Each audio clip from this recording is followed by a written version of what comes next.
Well, just to start, for those of you that don't know what's going on, I used to be called the Shay That Slays. I do still game. I'm still going to be streaming gaming. But we had some community members and friends and family kind of bring up different ideas like, you should talk about the things that you love gossiping about on your stream. And I thought about it, and I finally have executed. So this is my first little go-around of it. I wouldn't really call this a podcast. I don't think we are... What's the right word? I don't think it's... What's the word that you would use, Bad? Maybe we're not, like, established like that yet. Established maybe is a good term, I suppose. Yeah, so this is kind of like a gossip storytime chat sesh. I'll be reading the story. We have our lovey folks here, Bad and Zero, here to just provide comments and gossip with us throughout the whole thing. Commentate? Commentate? Is that a word? Yeah. Oh. Like commentary? Like provide commentary? Commentate? Wait, is commentate a word? Shit. You just told me it was. Let's make it up. Commentary is, I don't know if commentate. We're gonna need a lot of coffee. If you believe in your heart. If you believe in your heart. And commentate. Comment? So, yeah, we're giving this a go around. We were gonna try and start like once a month, but if this is something that I get positive feedback on and it's fun and you guys enjoy it as well, like we can pump up the jam a little bit. Jam. I am glad to report that commentate is an actual word. Thank you, I Bad. always knew you were smart.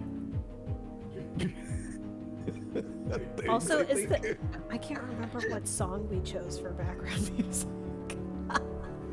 Is this the right one? The jam, pump it up. I don't think this one's it. This isn't the ominous background. Oh, it's this one. Yeah, let's go, bro. Here we go. All right. Got my coffee, Coffee. got my dog, got my info. Let's just go right into it. Welcome to the Shay Room. This is the part of my channel where we take the time to talk about stuff that's been popping up on our drive home. We've been talking to our friends and family about, or just scrolling online and things that you see. But we really want to hear your perspective. This is a conversation, not a lecture, and I'm also not an expert on this stuff, so this isn't really about fact-checking. These are kind of more the theories and different things that I read online, so for those that want to debunk anything in the chat, go right ahead, because I don't think I'm the expert. Or highly debunkable. Highly debunkable.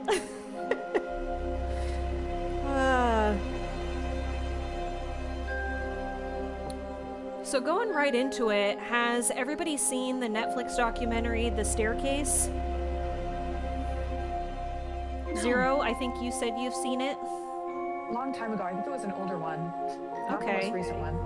I've seen it. It's been some time. Okay.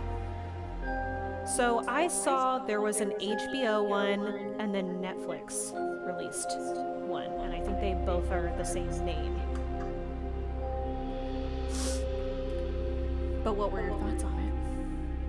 Or how long has it been? It's been some time, but I remember being confused. I want to say that they opened up with the theory of, or actually, no. We heard about the theory, and we'll get into that a little bit later.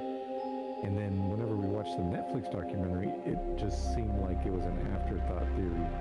It kind of came out, but it had no relevance in the case whatsoever. It was just like something that was Monday night quarterbacking type of deal. Everything that took place. But it was very intriguing, and I'm excited to talk about it.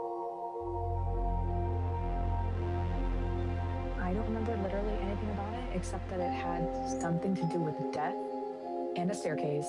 So, Death, blood, staircase. very This important story factors. is primarily going to be about these two. So this is Michael Peterson and Kathleen Peterson. Obviously, many of you may be familiar from the Netflix and HBO show, and I think there was an original documentary that was like in another country or something. I don't know what the name of it was or where it was. Didn't really care. It's Hostel. It's not Hostile, just You gotta watch that movie Hostel. It has every relevance in we're this not case. talking about Hostile here. Let's start from the beginning. So Michael was a son of a military officer. He graduated from Duke University and he got an analyst job as a government think tank. Does anybody know what honey, you were military? What's a government think tank? I actually looked it up, and I still don't know what the hell I'm reading. But they specialize in nonpartisan research organized, providing critical analysis, strategic planning, and policy recommendations in defense departments and governments. I guess he was what do we used to call them? We called them not subs, but they're basically subs to the government. Like civilian contractors to the government. That's what it is. So We call them basically, civilian contractors. like another form of a consultant. Sounds like he did a lot of like consulting for a long time. That's what it sounds like. Tanks. So his research led to him strongly favoring the Vietnam War, and so shortly after he's like, I'm gonna join the Marines. I did see somewhere online that he was telling people he earned a Purple Heart. The comments were quite spicy about that because he did not, but he did earn something not as crazy, something about like a Medal of Valor. Wait, The Medal of Valor. what is that? It's not Valor, but it's a Medal of Valor. Medal of Couture. The Medal of Couture. It's a Medal of Chanel. Can we just add, I'm not a military specialist. It's a Medal of Valor. Valor. It's there are certain criterias for each medal in order to get awarded something, but basically he did something that was momentous enough to give him qualified for that award. Yeah, cute little Oh gosh. Wait, is there a Purple Heart though? Don't you have to get hurt? Like, you have to be like, lizard. You have to be wounded in an active. I don't know all the criteria, but I do know, yes, you have to be wounded. Doesn't necessarily have to be mortally wounded, but you do have to get wounded in an active combat zone of some kind.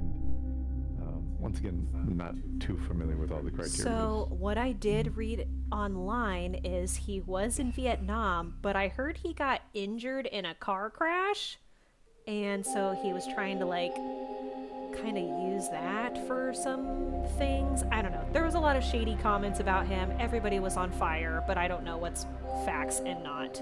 I mean, isn't it like illegal to say or post To that lie you have a about? Purple Heart?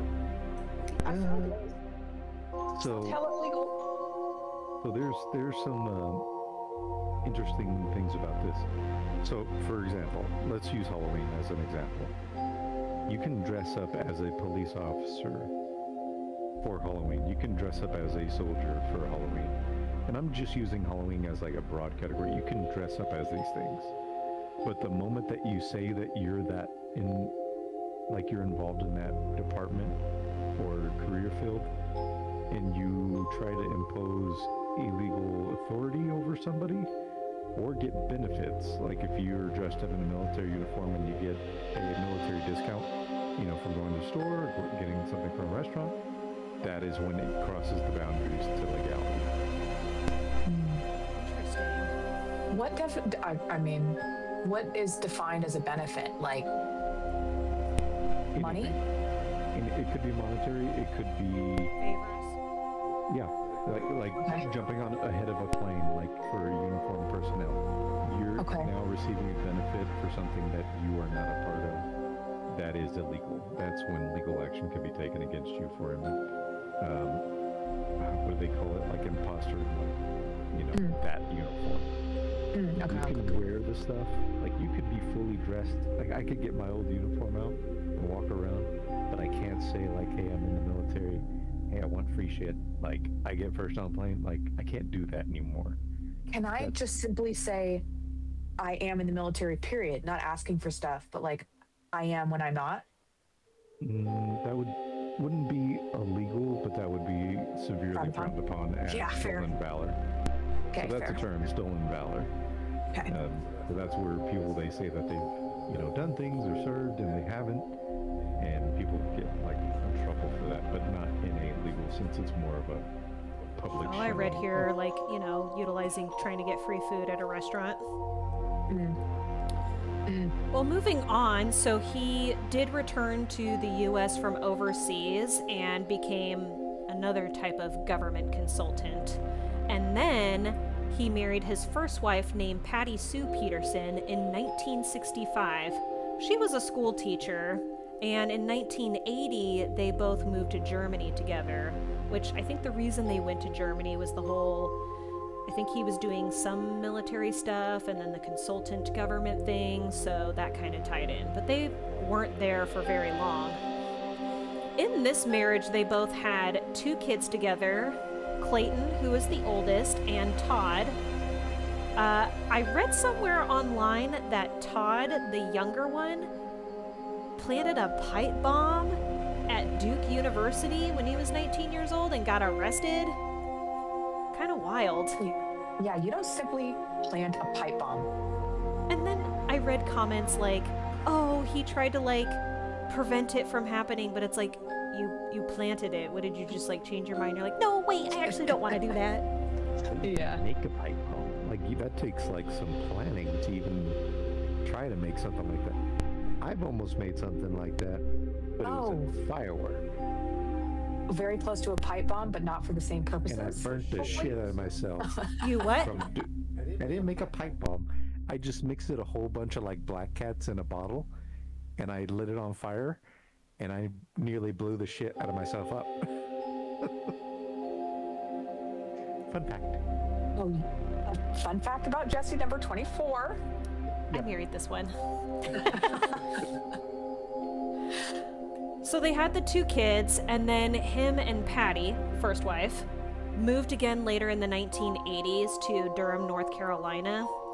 Around some time then, he actually wrote a novel called The Immortal Dragon, which was a bestseller, and another one called A Time of War, A Bitter Peace, which those 2 were very successful, so he got a little chip of wealth from that. And his later novels following that weren't as successful, and he did eventually get divorced from Patty Sue in 1987. Now, I don't know if she was like, bye, you're not making as much money, I'm leaving you. Like, I don't know if that was the reason. I don't know if those articles were insinuating that, but not long after, she went bye-bye, so. So then following that, pretty quick here, Mike got cozy with his longtime neighbor, Kathleen Atwater, who was divorced as well. They began living together right away, like right in 1989, but they didn't marry until 1997. She was a successful, high-powered exec working at Nortel Networks. She had a daughter named Caitlin from a previous marriage. That's Caitlin. So let's fast forward a little bit here. This is where we get into the meat and potatoes. Now, on December 9th of 2001, Michael Peterson called the police and reported he found his wife Kathleen dead at the base of the staircase in their home. Now, he apparently made 2 phone calls that night, and in summary, it was the first one he was saying, my wife has had an accident, she fell down the stairs, she's still breathing. And then 6 minutes later, he called to say, she's not breathing. I mean, why would you call the police and like update that? Like, was that to cover your tracks kind of thing, or? It's the weird part because when you dial emergency services, you're not allowed, or at least they strongly encourage you to stay on the line. Uh-huh. So I don't know what, and it's been some time because I remember hearing the phone call to emergency services. They have it in the documentary, and it sounds very genuine. Like he sounds very distraught.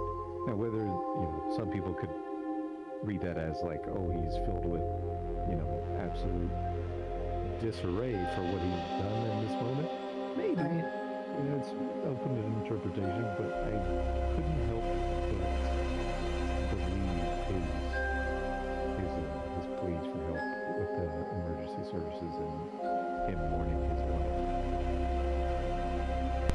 So I don't know why that other slide wasn't working, but it was a nice little view. I mean, you guys can go to Google, but it was a view of the big North Carolina mansion. Like, it is a beautiful home, and it looks like there's some kind of like pool or pond in the front, but I don't think the image like loaded correctly. It's still not showing. It's mad at me. When I first watched the documentary, I didn't know what to think. I actually thought it was really sad. His phone calls were sad. Maybe I'm just kind of gullible. I thought they were kind of genuine. I mean, I wouldn't really... I guess you gotta be a serial killer to think about that kind of stuff. Like, oh, I need a call, and then I need to make a second call just to clearly let them know that she was breathing and not breathing, So everybody online thinks that the phone calls were kind of him playing it up, but I don't know. Leading up to this accident, Michael said that him and Kathleen had been sitting by the pool at some point, and then she went inside the house, and then he came back, he followed in like way later. The timeline, if you Google it, is super late in the night. I guess they were sitting back, drinking some champagne, talking, adult night. There were a few things that made this so-called accident super odd.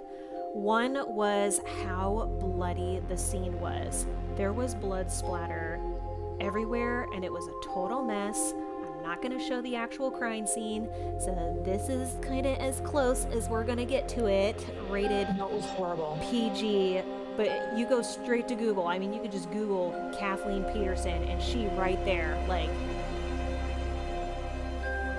she there. You could see it. It's everywhere. Viewer discretion is advised if you choose to Google. Yeah. Don't let your kids get into that. Yeah. I'm like Google. Don't look in her eyes. Wait, what do you mean? Don't look into her eyes, bad. Don't look into her eyes. But another thing that was super crazy about this at first was the injury sizes that came from the autopsy. Like, when they analyzed her face and her head, this was directly from the autopsy. This was like a markup. And just injury sizes and the forms and shapes, it was just super suspicious. Like, all right, let's think about it. Think about your like worst fall you've had like on the stairs.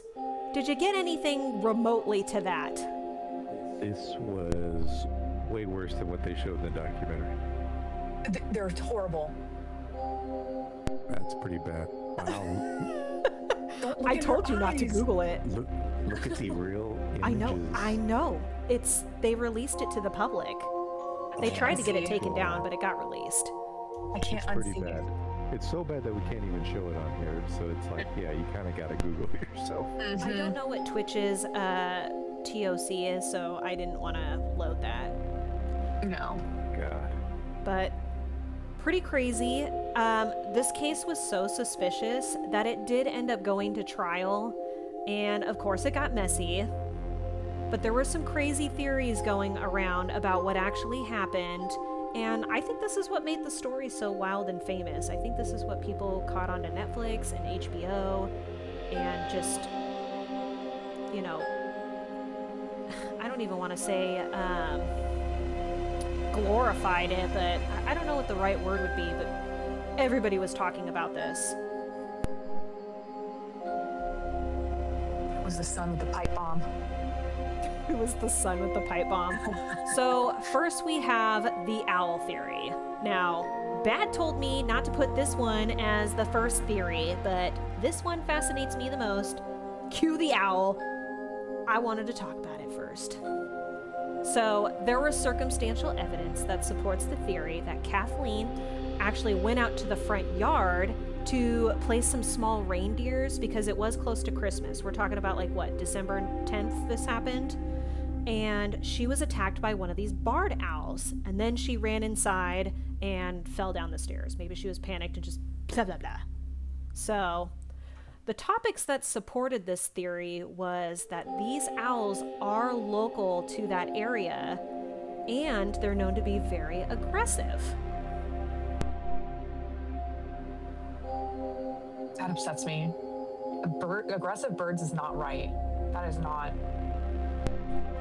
That's The house ungodly. photo would have loaded. It's still not loading, but when you Google their house, it shows like it's kind of woodsy behind it or whatever. So there are some trees. There are animals can be living up in there. It's not like, you know, new development where you're stacked with houses like inches away from you and there's like no trees. It's got a natural area around it. No, but you got to remember, these guys, you know, earned a little bit of money. They kind of have a pretty good sized property, and they have a lot of vegetation around them. Like, they have neighbors, but there's a pretty good, like, their lot's pretty big.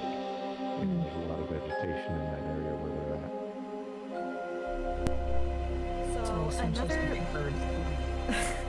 another item that came up was there were drops of blood leading to the front door, and there was a large smear outside the front door frame shown in police photos, which of course I am not going to show today.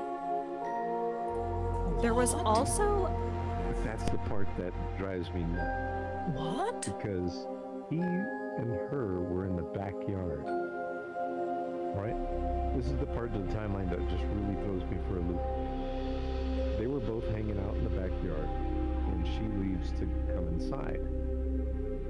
And he comes in, you know, shortly after, you know, a few minutes. He probably lingered and finds her like this, supposedly. This is all his story. The fact that there's blood, her blood trailing in from the front yard, is what throws this thing like into a weird space. Yeah. So, but No, because that didn't all happen at the top of the stairs. yeah, well, they're alluding that she drank her champagne with her husband. I don't know if she went out and around to the front yard or went in through a different way to the front yard, but ended up in the front yard, was setting up some reindeers.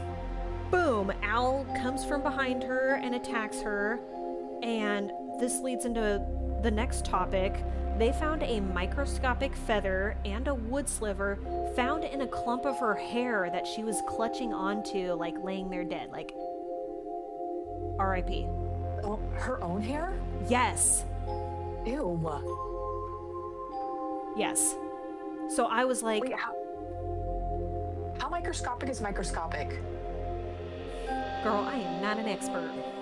We established this 30 minutes ago. How long?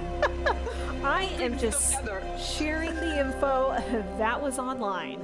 But I mean, look at the size of these injuries. So what I read was they were concerned, like, look at these wounds, look at these cuts. They appear like talon shaped and size, and the face was consistent with, like, imagine, okay, owl's here, it's like reaching down and the beak is like attacking your face, you know, like you get those like little cuts. So the cuts on her face are pretty consistent with being attacked like with a beak, and then the back is like, you know, claw marks. I don't know if you guys have seen how big owl talons are, but that could do some serious damage.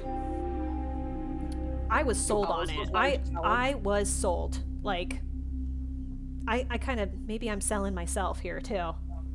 I'm just like, we need to revisit this, people.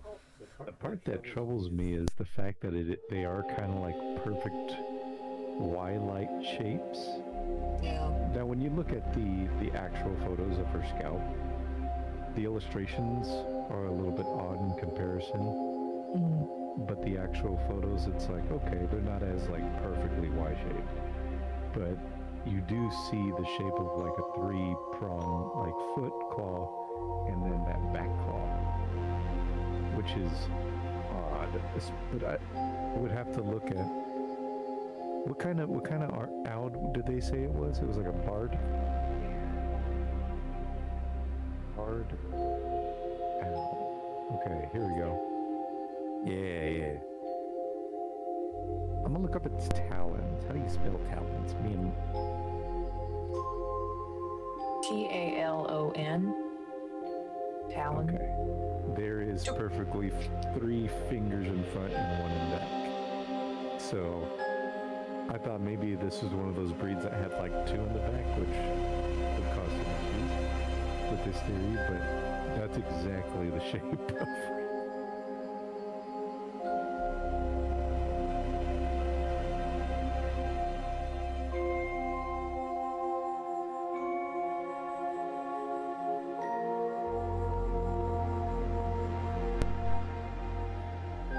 I felt like this had some strong points to look into, but things were not looking good for Mike as they began to deep dive into his personal life and his past. Now, the initial theory for this case was that Mike beat her with a blow poke. I can't say that every time. These things are called blow pokes. I just call them like fire pokers. I don't know what the hell it is, but Well, it's because it's hollowed. And as you're poking it, you can blow through it to like add oxygen to the fire. So this is specifically a blow poke. This is the photo from the trial. Right, but I'm saying like this specifically is a blow poke. What we're used to saying a fire poker is a different shape. It's got like that hook and then the spear at the tip. Like that's a fire poker. I didn't realize that this was the tool, so that's probably why this was fun. I mean, fire poker would look closer than this. I don't know if it had some kind of attachment or whatever, but Weren't they talking about that? no. So what happened was it came up that the poke was missing, but then was later found in the garage covered in cobwebs and dust, which indicated to them that it was there all along and not the murder weapon. So the jury did dismiss this as a murder weapon from what I read online. I could have swore there was some contention about this because the tip of that blow poke was missing. So that piece that I described earlier,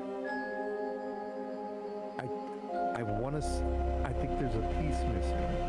How does it miss just the tip? Well, if I remember correctly, and the guy, what is it, Michael Peterson? In the interview, I remember him talking about it, and like he didn't pay much attention to it. He was just like, oh, like they're saying I did this with the fire poker, and they wouldn't let it go because even though they found it later, but they were overanalyzing it because it was missing the tip. I could have swore that was an aspect of the case that they wouldn't, at least the authorities wouldn't let it go. They ultimately did for the trial, but I know the cops that were interviewing it were just like, man, I searched that garage and then it shows up out of nowhere and it's missing a piece. Like they weren't buying it, I know is the angle that they were trying to sell it.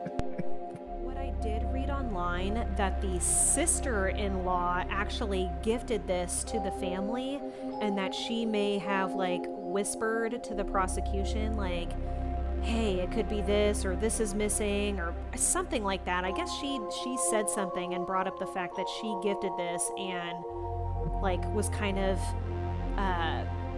inquiring like where is it, you know? But I should have watched the documentary again. Bad shape, but I don't know if the documentary, Mel, maybe you could have some input or let us know at the end here. We'll get to wrapping this up, but I don't remember there being an attachment. That sounds familiar, but I don't know.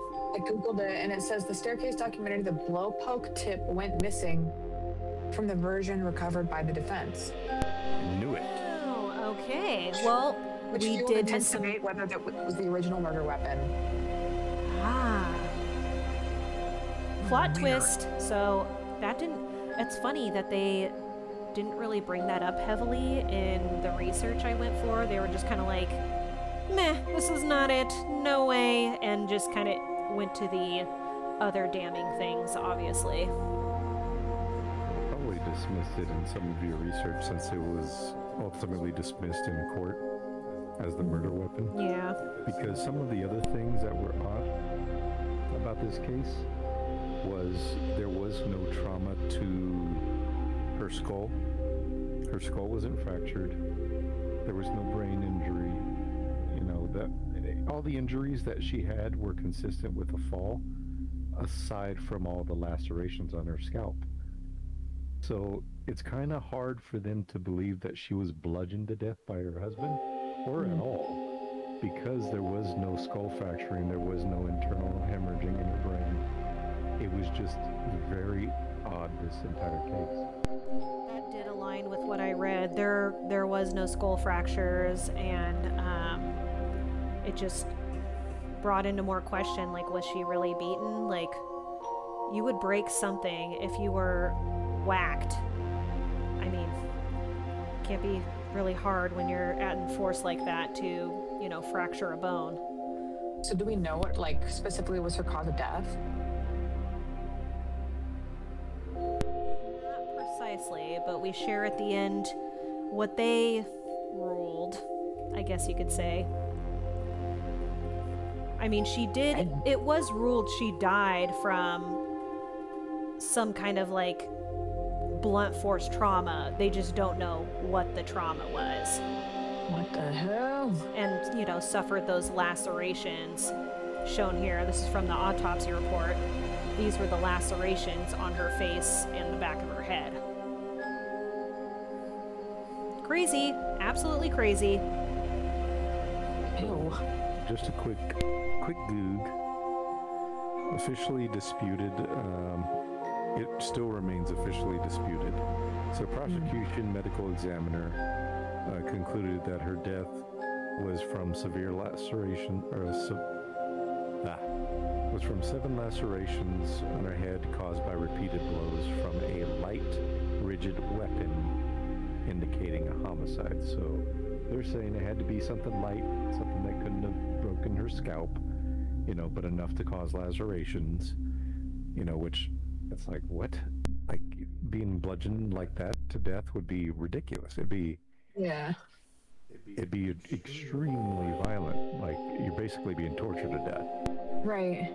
X Games mode, pillow fight. Just kidding. A little too dark. Defense theory was forensic expert testified that blood spatter evidence was consistent with an accidental fall.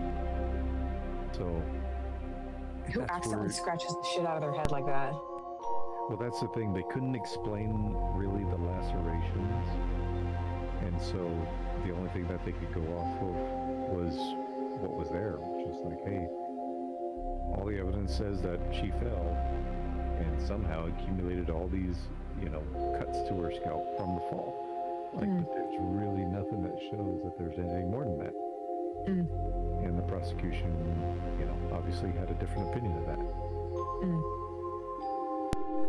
What the hell? Well, the next thing was it did come out that Mike is actually bisexual and had been going on certain websites and meeting up with certain gentlemen of the night.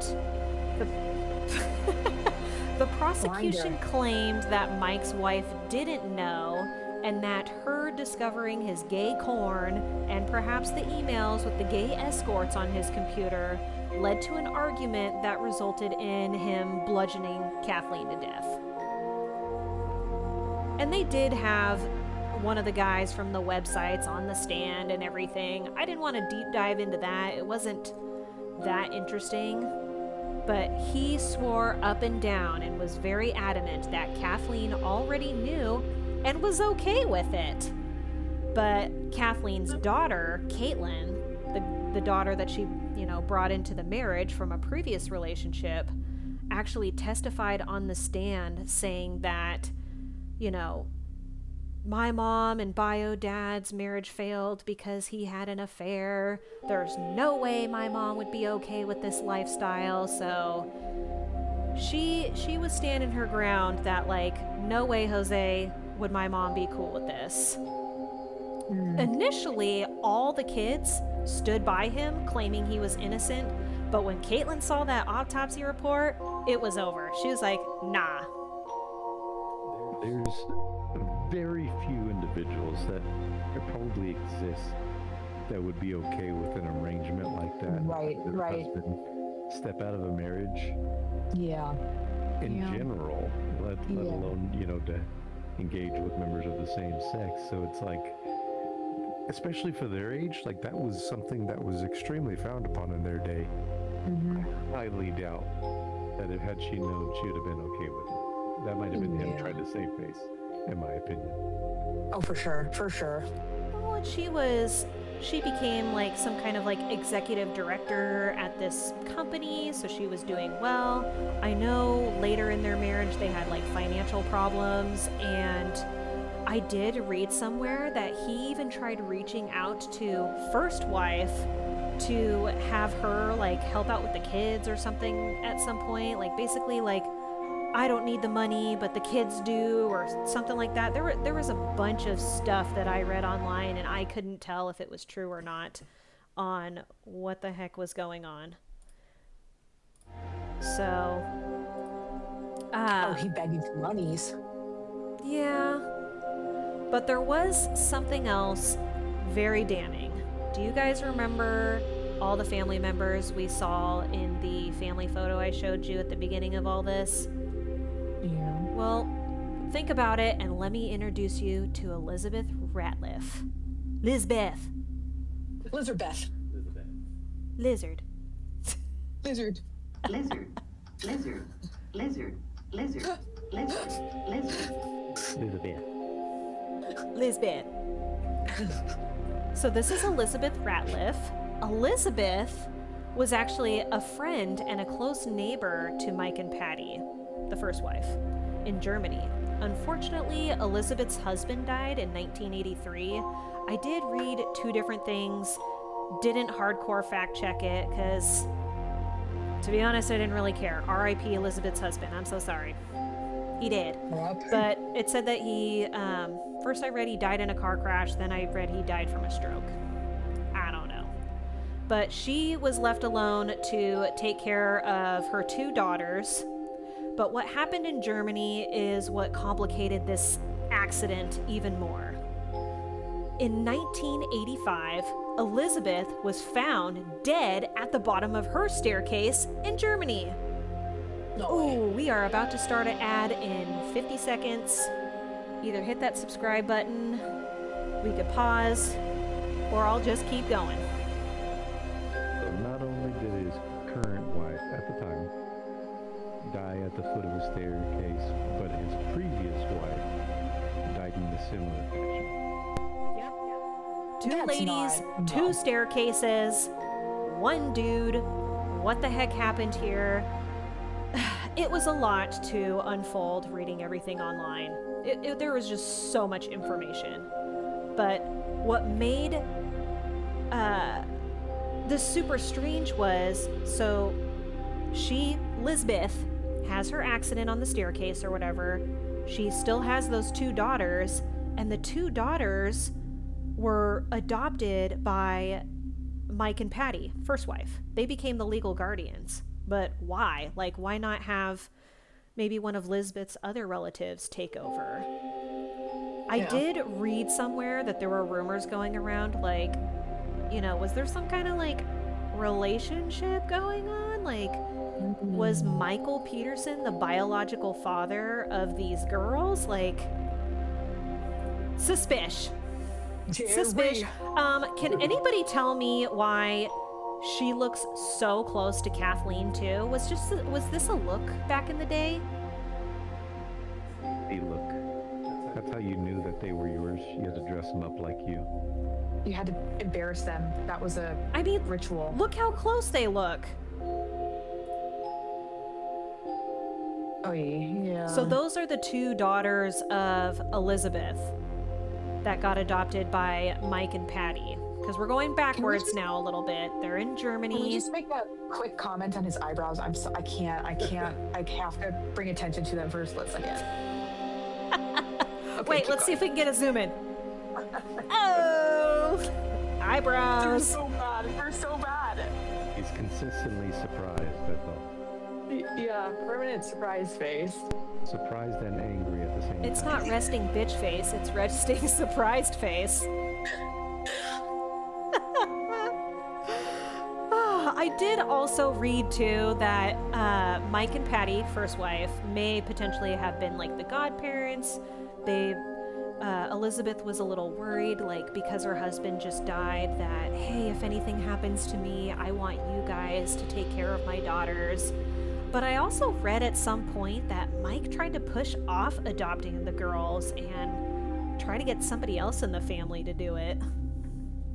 So, just to kind of summarize this, in this photo is the recently deceased Kathleen Peterson, who he's being accused of murdering. The two boys are from their marriage. They're theirs. First wife. The two boys are? The two boys, Mike and Patty Sue, had I think she had him just before they moved to Germany. Okay, so the two boys are from the previous marriage. Yeah. And the two girls are from the most current one? The two girls with the arrows here are the two adopted. These are Ratliff's daughters. And the girl in pink here, let's see if we go back here for a second. This is Kathleen's daughter she brought into the marriage. So Kathleen was previously married. So Kathleen and Michael didn't have children together. No. They brought children into the marriage. Yes. Whose babies these is? Whose baby's that? Super confusing. I couldn't wrap my head around it, but it was weird. So you can imagine Elizabeth's death was a hot topic. The coincidence was too real, to the point that before the trial began, they exhumed Elizabeth's body in Texas and had it brought to North Carolina. And her daughter signed off on it. They were Team Exhumed Mike. for- Those two exhumed were for Team Mike. Was it for another autopsy, or what was it for? Yes. So, it was too close of a coincidence. The initial autopsy in 1985 had. Wait, but was that to support Michael Peterson or to prove that he did both of them? It was just so suspicious that they decided to investigate on it. And they wanted to, of course, it got brought up people wanted to use it as a behavior pattern type thing, which we'll later get into. But the initial autopsy found that she died from an intracerebral hemorrhage, basically a stroke, and by a blood coagulation disorder known as von Willebrand's disease. So it was ruled as natural causes, and it was believed that she suffered the hemorrhage at the top of the stairs and then fell. That makes more sense. They said that U.S. military police investigated it at the time and found no evidence of foul play, which I found very weird, but I guess we can get into that later, because this may be a repeat, but the nanny that found her body said it was still warm and there was a lot of blood at the scene as well. So it just a little odd there. And I know this image is really, really small, but here we go again. She's got weird lacerations on the back of her head and then front of her face, which I guess naturally if you fall down the stairs, you would have that. So, I'm sure owls were common where they were stationed at. what? I said, I'm sure owls were common where they were stationed at in Germany. Just everybody's getting attacked by owls. Fucking killer owls. Double owls. So So, owl is the one from the Fourth Kind or whatever movie. You know what I'm talking about? what? The fourth kind? The one about the aliens that all the people who went to see that therapist talk about the same owl. I don't think I've you seen seen that in a that? long What? time. Did you watch that Oh, movie? you guys, Wait, what is this? the fourth kind? The fourth You guys kind? haven't seen that? Oh, we gotta watch that together. Melanated knows about the Wait, fourth is that the kind. one with It's a Nicole good Kidman in movie. it? Wait, is it an actual Oh. movie or is it like a documentary? It's a movie. It's good as hell. Movie night. Okay, Let's go. Melanated's gonna cue the movie night. So, in April 2003, during the investigation of Kathleen, Elizabeth's body was exhumed from the grave in Texas, brought to North Carolina, and had a new examination by a different doctor. They found 7 deep lacerations on the back of her scalp. And so they reclassified her death as a homicide resulting from blunt force trauma. Yeah, no. Not good. Not looking hard good, no. man. No. So the defense tried to argue and heavily criticize the report, noting that the brain was partially decomposed and significantly lighter, making a reliable neurological assessment nearly impossible after 18 years. I don't know about that. No. Well, I mean, the brain being dead for 18 years, yeah, you're probably not going to be able to assess yet. But it's not Is like there the any- lacerations, just created themselves over 18 years. Like, I just think someone looked the other way and didn't want to do their job back in the 1980s. Well, here's the thing. How do we know? It's been 18 years, right? Are those lacerations legitimate, or is it from the body decomposing? Like, Oh, how do they tell the difference? yeah, like it's like what? Like, if this is the result of after 18 years, it's like, damn. Like, how do you even know what was pre-existing and what happened after? Everything that could have happened in 18 years. I feel like, honestly, if my first wife died because of a staircase, I probably would not move into a house with another staircase. I probably would not want to own a house with a staircase. Steer clear. But, I mean, it was ruled as a homicide, but he wasn't charged for it. They don't know who did it, how it was done, but they reclassified her death as a homicide with the 7 scalp lacerations. So the latest results on Elizabeth were eventually admitted as evidence into Michael Peterson's trial to establish a pattern, like I mentioned earlier. But Peterson was never charged with Ratliff's death, and that would have been a whole separate case. You technically can't, oh, I'm going to charge you with this, but we're talking about this. That it's 2 separate cases. They were pretty much just trying to use it as leverage, and it definitely worked as influence, but they couldn't really use much of it.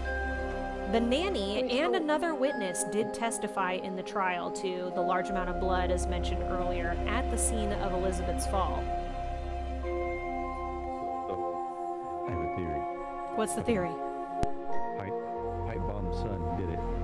That's what I was thinking. That's what He you were got a thinking? son. Pipe Have bomb son. fun. I heard he had an alibi for the time frame, but he came home later, or one of the sons came home later. I don't know if it was pipe bomb or... We shouldn't be calling him that. That's not nice. Somebody doesn't simply make and plant a pipe bomb, okay? That's not somebody mentally doing well, okay? We gotta think about him. That could have been a lash out from the things that he's done. And he's like, it's coming out externally in the form of a pipe bomb. Uh-huh. Channeling rage. Channeling rage. So, on October 2002, Caitlin, the daughter, did file a wrongful death claim against Peterson. So she was not Team Mike. And of course, he filed for bankruptcy, and then she filed an objection. They did end up settling for $25 million, pending acceptance of the court. I did not read what the actual dollar amount was when it finally went through years later in 2008 when they announced it. I don't know. So then, on October 10th, 2003, Peterson was found guilty of the murder for Kathleen. He was sentenced to life in prison without parole. So, denial of parole requires premeditation. So, despite the jury accepting the murder as a spur of the moment crime, they also found it premeditated, which I found that really confusing. So, I quickly looked up, like, what were the key factors that, you know, kind of swayed the jury or got him convicted ultimately. So first, it was tainted blood splatter.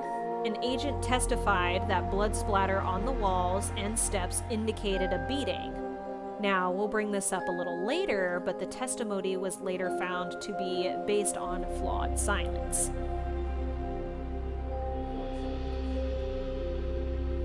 Flawed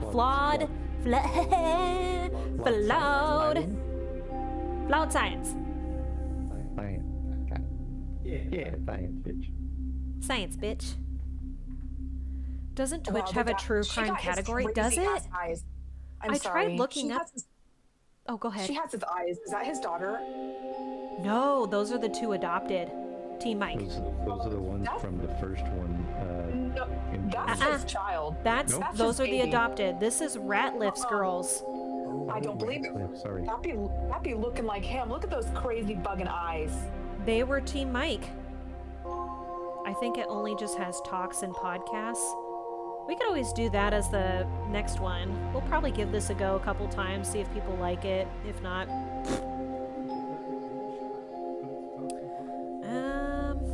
let's see if I can change it. Me. Hold up. Okay. Let's try podcast. Oh! Well, would you look at that? So, next thing that swayed the jury, because I was like, okay, what was the final decision here? Because there's just too much information. I can't handle it. How did the jury handle it? The German connection was a big thing. So Lisbeth, overall, that whole thing was too suspicious and similar to Kathleen's case, providing what they called a blueprint for the prosecution's theory. So it wasn't the evidence, but that just swayed. It was more just like an influence of opinions. And then there was the sex and money motives. So the evidence that was brought up regarding the male companionship, and the jury did hear about the couple's financial problems. And I did find out there was a $1.4 million life insurance policy. That'll do it. That'll do I it. have that money, honey. That's the millions. That reminds me, I gotta put in a policy for you, just in case. Oh. Just what? Just in case. Oh. I already got one on you. Wait, I'm sorry. It's company provided. It's not a lot, but it'll get me through like 5 days. 5 days. It's one of those like company perks, like here, put like 2 cents on it and you get like, I don't know, $1,000. Put it on a Starbucks card. No, it's not $1,000. in 5 days. I'm being funny and dramatic, but Put it on a Starbucks card. It'll do. Tell them you want your claim in the Starbucks money. can we get this paid Yeah. in Starbucks bucks? Yeah. Yeah, that'll do. That'll do. That'll be fine. Infinite coffees. I'll go through that so fast it'll make your head spin. So there was that, and of course the staged scene theory.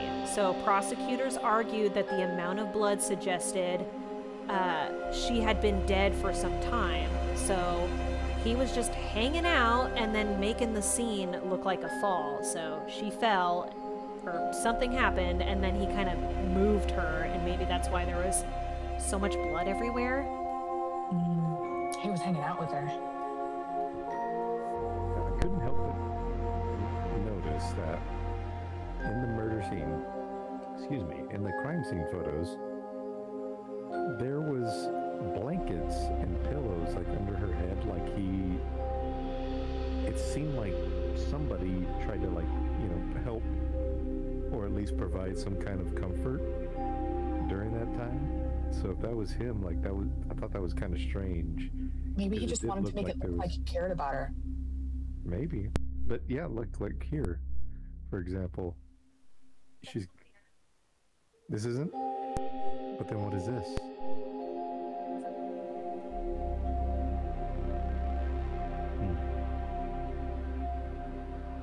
Yeah, but still, like you got like cloth and stuff like everywhere, like all these clothes and articles that were used to like support her head. I think he did, run to her aid and try to how I remember watching the documentary a long time ago was, he was crying, and then I think he did try to put, not like a pillow, but I know he did something, but looks like he maybe rolled up a sweatshirt or something after the fact, or was trying to get her to stop. Maybe he made it look like, I'm gonna stop your bleeding, even though she's already unalived. So where did we leave off here? So there was the stage scene theory. Oh, thank you so much. So now we're on to appeals, and this just goes all over the place, and it was repetitive. So eventually Peterson filed an appeal, then the Court of Appeals rejected it because the ruling was not unanimous, and this was what was confusing to me, and Zero had brought up a point, doesn't the conviction have to be unanimous in a court, or does it depend on the state? I'm gonna Google that because I feel like wouldn't it be a mistrial if it was a not unanimous? Right? I think maybe in the States, but I don't know. This is weird. Yeah, because I thought it had to be unanimous. That was just really weird to me. So they're saying because it was not unanimous, he had the right to appeal to the North Carolina Supreme Court, which did accept the case. But eventually, after some back and forth, and with his new attorney, they filed another motion for a new trial for a few items. First, they were saying the prosecution withheld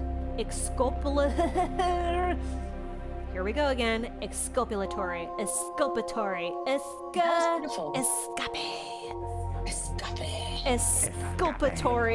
evidence about the fire poke. I know it's not fire poke, it's a blow poke. It's Then not just a blow poke. It's a fire poke. Your mother. Prosecution used an expert witness whose qualifications were disputed, and there was one juror that based his judgment on racial factors.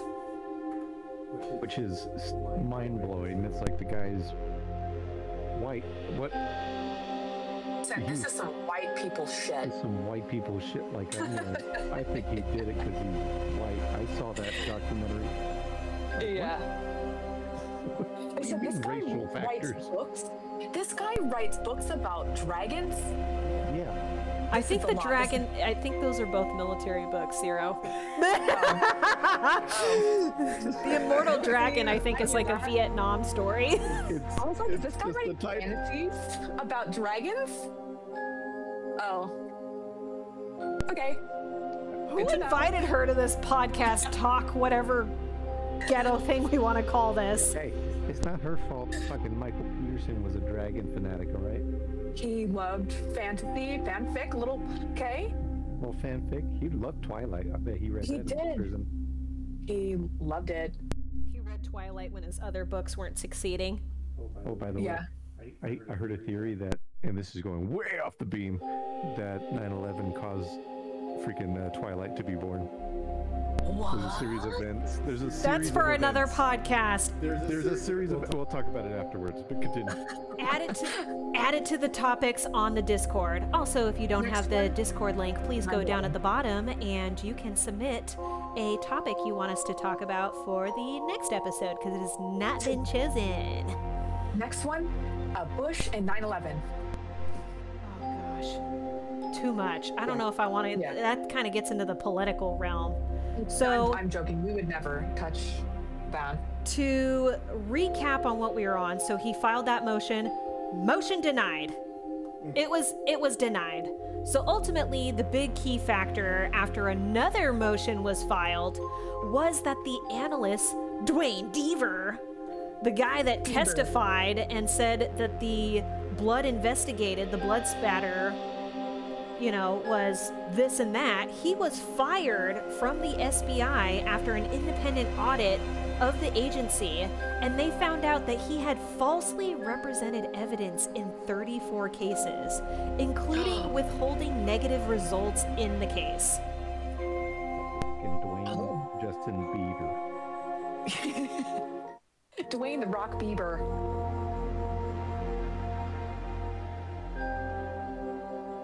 Is that illegal?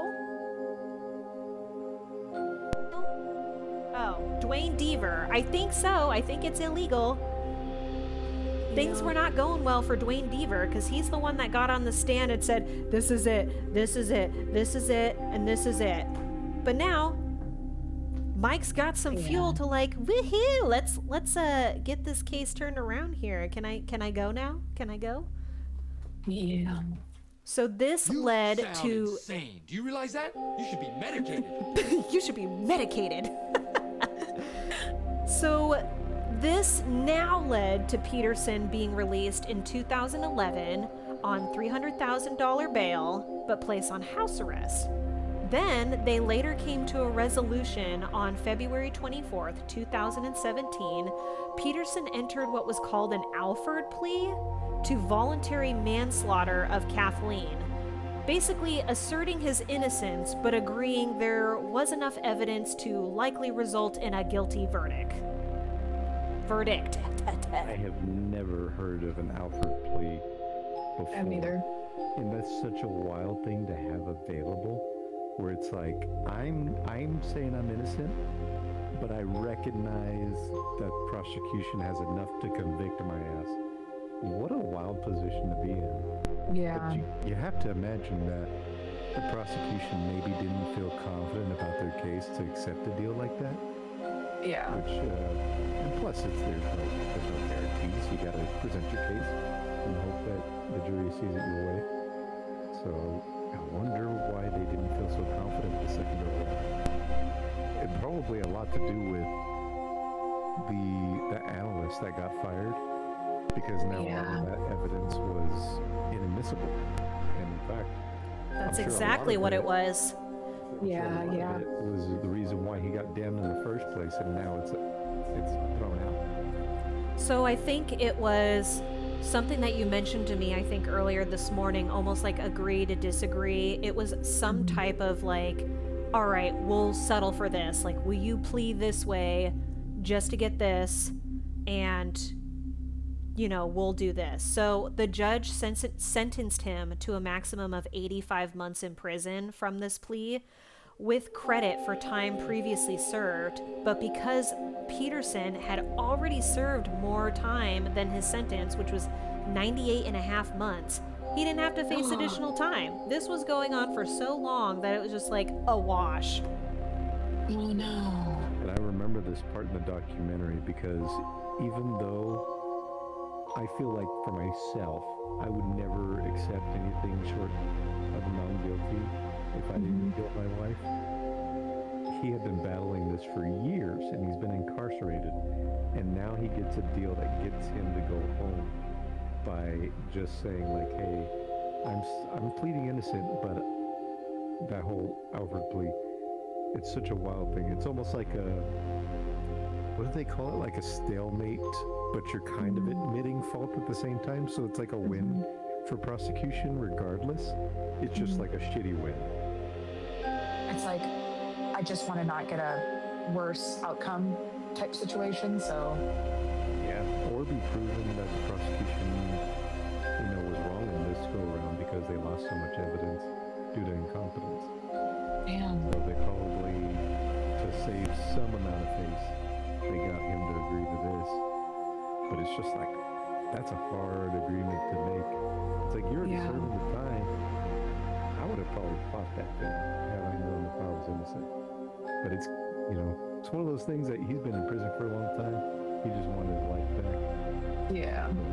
So it's kind of hard to imagine like what you do in that position.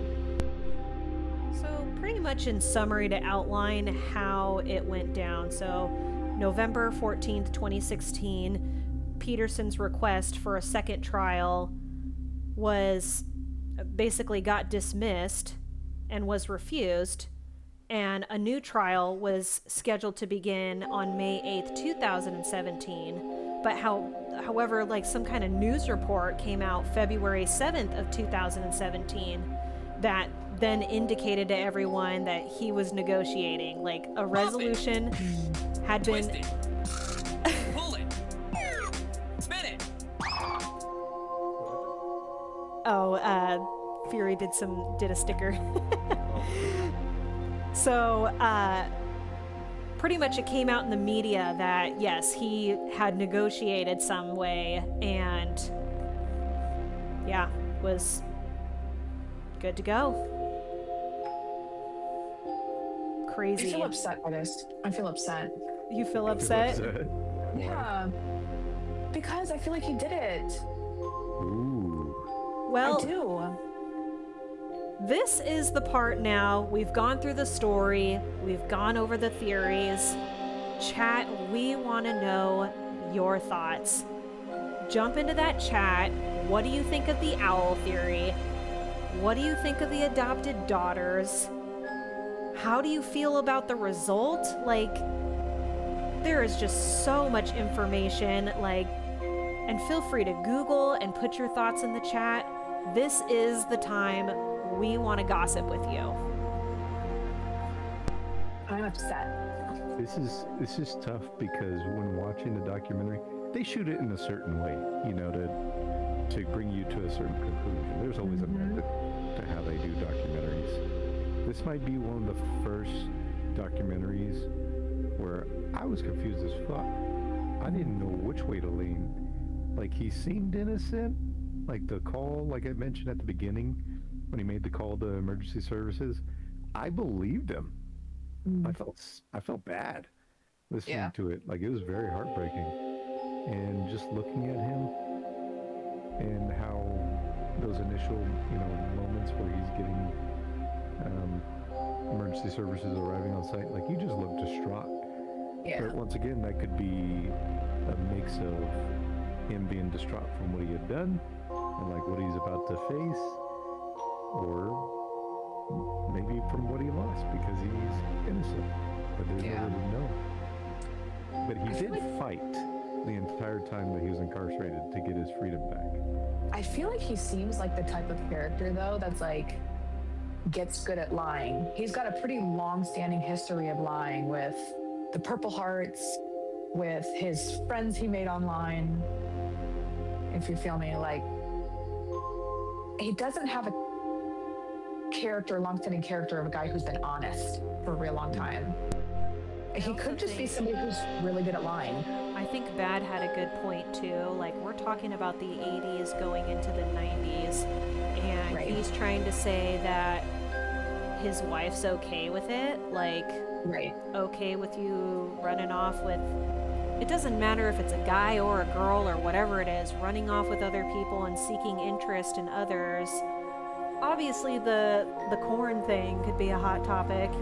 They did find corn on the computer, but it doesn't matter who it is. It's, you're seeking attention from other people, but it's taboo as hell. It's not, things weren't as, open in that day. No. Corn with a P there, K-Dub. Like on the cob? On somebody's cob. It looks like Jaffa here left a comment. Seems to me there were so many twists and turns that it was almost deliberate to throw enough reasonable doubt to be acquitted, thus guilty. Yeah, I mean, that's the thing with the unanimous decision. Unless everybody agrees, if you have enough doubt in one person, you declare a mistrial. Wait a second. So was this agreement came up after the jury couldn't come up to a unanimous decision? He was found guilty, and then after years of filing motions and stuff, he eventually got granted a second trial, and then right before the second trial, basically after all these motions and crap, you know, if we skip to the bullshit went through, he somehow got some kind of negotiation and did that Alford plea. Maybe someone advised him, like, this is what they're presenting. You're going to have this on your record, but you'll pretty much, it's highly likely you won't have to go back because you've been locked up for, you know, X amount of months.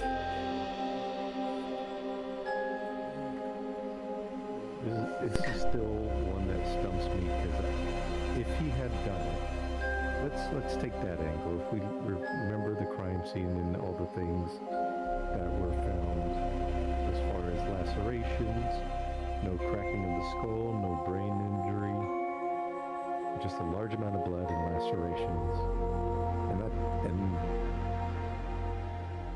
I just don't know how you do that and end up killing somebody if you whacked them with like a thin pole.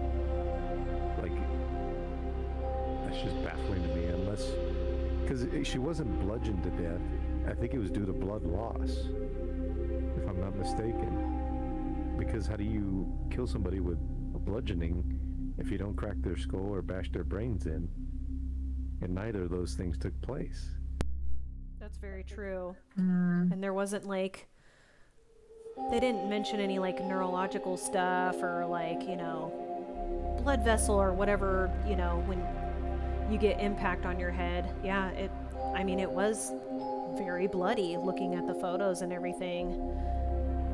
So I read a comment here, Melanated Empress thinks he did it. You know, the owl theory, when you watch the documentary, it was actually introduced by a neighbor. A neighbor brought it up and I think had mentioned it to someone on the defense, like, and they looked into it and the defense thought like, wow, this is very interesting, and, you know, tested for it. I mean, what about the clump of hair, the feather showing up in the, you know, testing, and the wood sliver? Did the wood sliver come from the stairs? I mean, it was a wood stairs, but, you know, did they say what kind of wood it was? What was the wood? How good was the like forensics at the time too? Because I feel like you should be able to test a feather and figure out what type of feather it is. Yeah, I'm in agreement with it. But if it was microscopic, It was microscopic. I feel like it gives you a hint that it's like a feather, but they might be grasping at straws. Like it could have been a piece of fabric. Or it could have been like people have feather pillows and stuff. Like, how do you know she wasn't like sleeping and something got lodged in her hair or something? That's possible. But she was gripping it. So basically, she ripped something out of her hair because she had her own hair in her hand. That was like that wood sliver and the microscopic feather. So I mean, it's so weird. It's just one of those things. Now Jaffa said, because there was so much twists and turns and like doubt sewed into all this, that it was intentional in order to sow in doubt to alleviate a guilty verdict. So I think, Jaffa, correct me, are you leaning towards he's guilty and that's why they sewed in so much doubt into this case?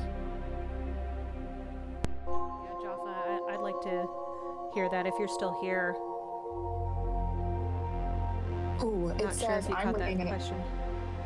I'm reading it. This Reddit thread says, for the last time, they were not owl feathers. There was a singular microscopic feather found on a site was never identified as belonging to an owl. What? Then where the heck do you get a feather? Like your outfit? Yeah, who's wearing feathers? Maybe it was a feather down pillow that they had in the backyard where they were sitting. It could have been a pillow. I don't know. Why in her hair or in a wound or wherever the heck it was found? I know like it was in like a clump of her hair. Where did it come from? Melanated said maybe she fell down the stairs or was falling, and then the owl.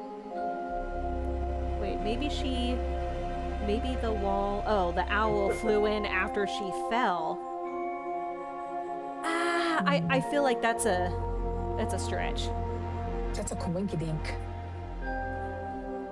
I don't Tough know. one. This is one of those ones that the more I talk about it, the more I go back and forth because things just don't add up.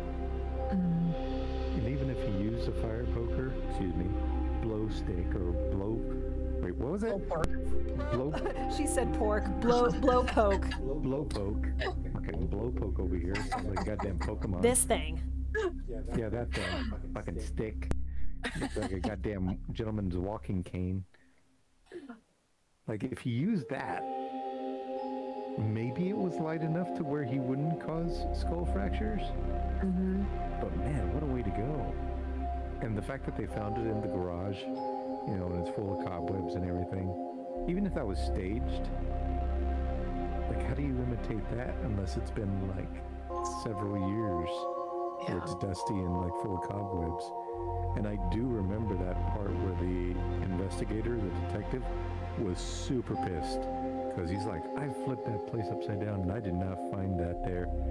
And then out of nowhere, years later, bam, there it is, full of cobwebs. Give me a break. I remember being so adamantly pissed about it. Well, What if and here's he the thing, was too. visually looking for what we imagine basically a fire poker, the one where it's like, black cast iron, like what you had like growing up back in the day if you had a real like wood fireplace and you like you poke the fire. Maybe he was looking for that, and like, I mean, that looks like a freaking cane to me. I would have just said, whatever, I don't know what this is. Like, if it didn't have the tip on it, I think it's hella curious that it wouldn't have the tip, the very end of it, because like, if you're hitting somebody with it, wouldn't that be the area you'd most likely be to pick up DNA or like? Oh, 1000%. Like, that would be the part that they could align certain lacerations with, assuming it was the murder weapon. Right. And the fact that there's DNA, like, yeah, you'd have to get rid of it. But it is still such a risk, even if you remove that. You'd have to clean this instrument so well that they couldn't determine that it was used for anything else than what it was intended for. So it's a ballsy move, but if pulled off, I mean, yeah, you could just be like, hey, it was broken. That's why we didn't have it next to the fireplace. We must have put it in the garage at some point, after it broke, and just never got around to fixing it. That's true. But it's a tough one. It could be light enough to where it could cause lacerations, but it's just, what a way to go. And I'd imagine if it was a bludgeoning of that severity, he couldn't have started outside. Like, you'd have to start outside because her blood was coming in, right? Yeah. Blood stains coming there was blood like drops. It either was going out to the front or coming in, and there was a smear on the front door frame. Suspicious. Dark theory. What? He started the attack while inside, and she tried to run out. He pulls her in and continues the assault. Like on the stairs? Like maybe she tried to run up the stairs at that point, since she couldn't run out, and continues to assault her. He had muscle memory about the stairs and was like, I know exactly how to end this debacle. Like, this did not go as hard the first time. I know exactly how to end this Jaffa, brawl. I don't know if you heard us. We were revisiting. So do you think he's actually guilty, and that, what were you saying earlier, Bad? Like that all these theories were kind of just a...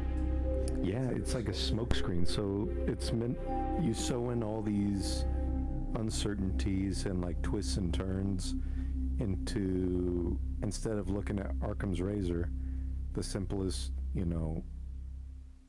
option is usually the real one. But all these twists and turns are meant to hide the fact that maybe he just did it.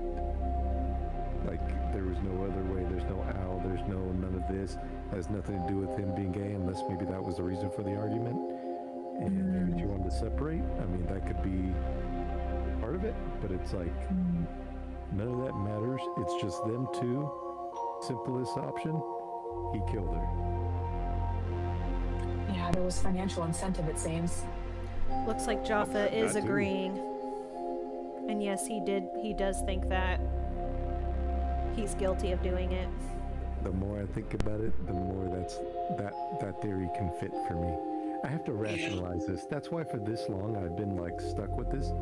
It's like, why is there blood outside, like the front yard? If they were both sitting in the back, and he supposedly came in later and found her like that, why was there blood from the front yard? That Right. it drove me nuts. But I'm going based off his testimony.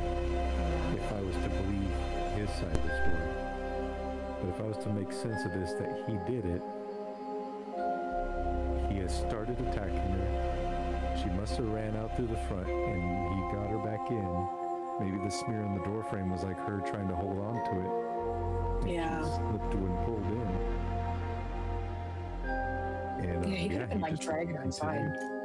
Yeah. Then he just continued to assault her then. This is just so disappointing. I mean, I know it was back in the 90s when we had all these other crazy things. Like OJ was in the 80s, right? And then like John Bonet was 80s, 90s. I just feel like they did, just from like what I saw in the documentary and just how everything's been presented and what I read online, I just feel like it was such a poor observation of the crime scene itself, the way it was processed or whatever the heck happened. So it Yeah. looks like Jaffa is here, so many smoke screens and attempts of deceiving that it's too fragmented to be solid. So it throws the jury off in hope that they plant reasonable doubt and a chance to acquit. Yeah. That's all they need is one person to disagree. Yeah. But then how, I still don't understand how the conviction went through if it was not unanimous. Did anybody try to like Google how that law, or how, does it depend on like what type of court you're tried through? Like, So I looked it up and it said if a jury cannot reach a unanimous verdict in a criminal trial, it is considered a hung jury or a deadlock. The jury will typically declare a mistrial, meaning the case is not decided, and prosecution may then choose to retry the case with a new jury or dismiss the charges. So it sounds like the first case he had, it was a mistrial, right? The second one, he had his Alford plea or whatever, so he actually pled. Which it no, sounds like he didn't even make he it to a was jury convicted. That's how he did the first 98 months. He was let me convicted see. for first degree murder. But I don't Oh, God. understand. And maybe it's because the online source I read, they were wrong, and that's not what fueled and gave him the second trial or whatever. It was obviously all the other factors, but that didn't make sense to me. It's like, I used to practically be in a paralegal position, and I thought, like, if it's not unanimous, yeah, it's a mistrial. Does it So depend on if it's like county court or superior court, Supreme Court or whatever? Like, Let me see. What does I it think say? that maybe that source that you had was incorrect, because you can't have. The more we talk about this, the more I'm like, it's got to be unanimous. Like, Yeah. that's why juries sometimes can take weeks to reach a verdict, Right. because they continue to, debate it, go back and forth until everybody convinces everybody, like, hey, we're on the same page. This is how we're gonna plead. This is how we're gonna rule for this judgment. So what it sounds like is his original verdict. jail. His original verdict in 2003. Prison. He was found guilty of first degree. Then the conviction was overturned in 2011, ordered a new trial after the investigation blood analyst gave misleading testimony. Then the Alford plea was in 2017, so it didn't end up getting to a jury with the second trial he got because he pled with the Alford plea. So the first time he was found guilty of first degree, Yep. it was overturned. Yeah. So I just That's think crazy. whoever wrote that, like, that's the wrong reason. I mean, you gotta file motions and you've got your backup and everything. So that little tidbit, I think, we can just ourselves debunk that. Like, that's just not how court in America works. So, I love that Law and Order sound. We need to add that to the channel. They're taking you to jail. That's wild, though. His daughter, her daughter, Kathleen's daughter, his daughter? Somebody's daughter. Whose baby that is? Who baby that is? 25 million? Wrongful death lawsuit? Let's go. Gators bitches better be using Jimmy's.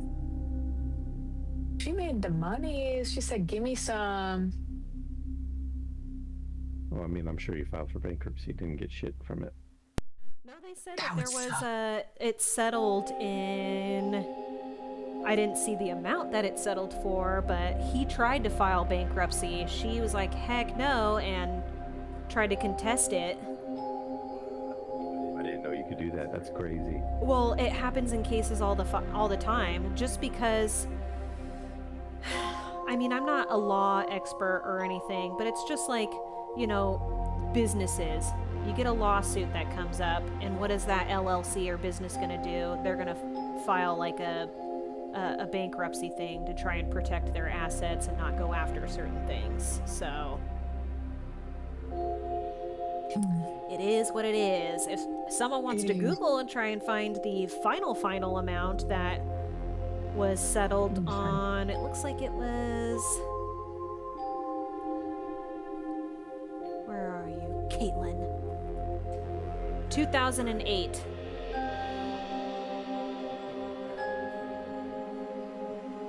Oh, there's an ad in 20 seconds. Hang tight, everybody.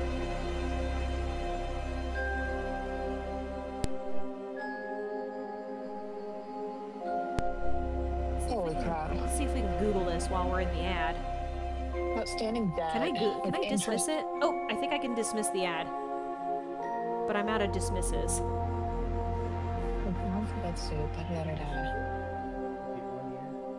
Huh? Alright, did you actually dismiss it? Are people still here? It doesn't say it's running an ad. Chat, are you still here? Are we running ads? Chat, can you hear me? Chat, are you there? Chat, are you there? Please. Please. I don't get ads, so I'm not sure. That's all that matters. That So- I you didn't are see any. here. So a quick goop, Michael Peterson reached a $25 million settlement in a wrongful death lawsuit filed by his stepdaughter in February of 2007 regarding the 2001 death of Kathleen Peterson. Although a judgment awarded the amount, reports in 2017 indicated that she had not received the funds, and the interest pushing toward owed to approximately $30 million. Dang. I wonder if she even, like, ever got a dime of that. Damn. Well, it sounds like he either has to pay anything that he has or he has to take her to court. So she got paid something, even with the bankruptcy. So asset Hey! allocation. Peterson stated in 2022 that any potential earnings, such as from his books, were intended to go to his stepdaughter, which is the one that, sued for wrongful death.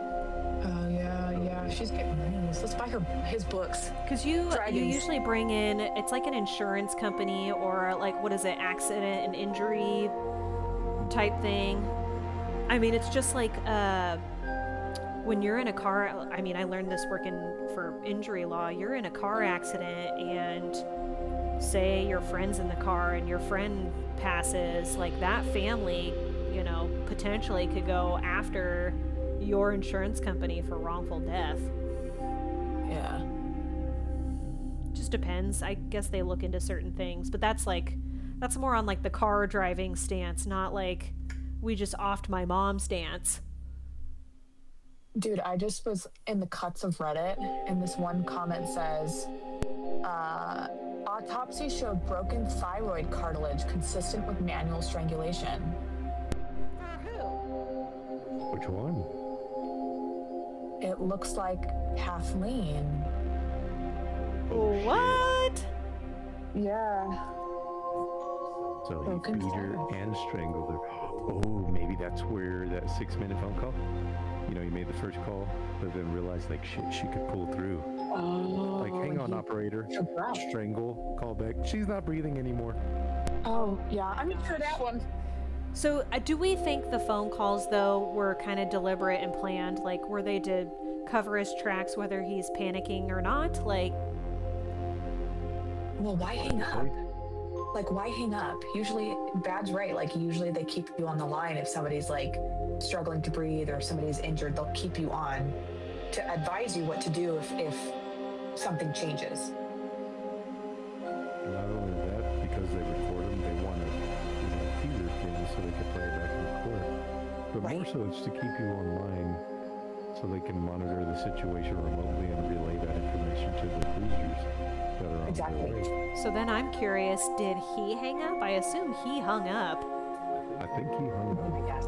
Like, she's alive, she fell down the stairs, get here quick, click, and then just like, and then, Yeah. oh, Yeah. now she's not breathing. And if it was a 6-minute delay, I guarantee you they were buzzing him like nonstop, just like Java said. If you hang up on emergency services, they bring you right back. Right. And they'll spam. That's what chat's saying too. Yeah, they'll spam the shit out of you until you pick up, or until Yeah. emergency services get there. Well, and usually if like something happens where somebody is no longer breathing, or like there's a consciousness change or whatever, they'll advise you on like, okay, now we're going to start CPR, or now we're going to do mouth to mouth, and they'll advise you over the phone until paramedics or whoever get there. For him to hop off is odd. What happened in 6 minutes? They'll start telling you like, you ever heard that song, "Staying Alive"? Right, Uh-huh. CPR. Uh-huh. Staying alive. Well, weird. I think we covered a lot here. I just want to thank both of you for hopping on the wagon and joining this ride, because this is the first time we've done this. I didn't know how it was going to go, so I appreciate everybody that stuck through the whole thing, wanted to listen to the parts that we researched. Thank you so much, Fury. We had fun. You mean to tell me you weren't? I really hope everybody enjoyed this. If you have an idea, if there's a Netflix show, a conspiracy theory, anything off the wall that would just be so interesting to talk about, let's try to avoid the politics though. Please go down below, join the Discord, and submit your topic idea on there. But I had a good time doing this. I was a little nervous at first, but I think it was so fun just having Bad and Zero here and talking with chat too about this interesting case, because this one is indeed off the wall, and I was scared I wasn't going to capture enough. So thank you so much. I had very fun. Thank you for having me. You want to hear the 9/11 Twilight theory? No. Save it for next. Go into the Discord and submit it. Maybe we'll do a poll if people want to hear about it. It's a short one. All right, all right. We'll give you a freebie. Okay, so check this out. Oh God. So, 2001, 9/11 happens.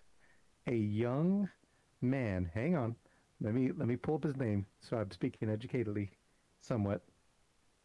Don't look at my screen. I want it all to be a surprise. So, a young man by the name of Ladies and gentlemen, Gerard Wade we got him. sees 9/11, and from that incident, it left a very big mark on him as a young man. Goes on to get in his feelings, and the only way he can express himself is by starting a band, which is My Chemical Romance. No way. So, yes, My Chemical Romance, he talks about this, was actually inspired because of 9/11, No way. because the trauma he felt while watching that as a kid. So, My Chemical Romance does their thing, their little gothic thing, sings about love everlasting, like this undying love for, whoever, he's in love with at the time. A young writer, the one who made the Twilight books, loves his music and also dreams of a timeless love and creates it in the form of a vampire love story known as the Twilight book series. No.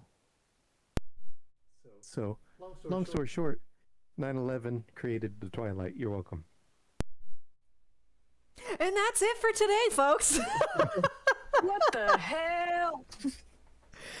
But please, if you want to see this type of content again, aside from the random video gaming I do, or I should say terrible gaming, please go into the Discord, submit your ideas. Would love to hear it. Would love to chat more about this. You can jump into the main chat and we can gossip some more. But I had fun doing this. We were going to do this about once a month. If this is something you want to see more of, tell us. Let us know. That way I know. And maybe we'll put out some more podcast like things.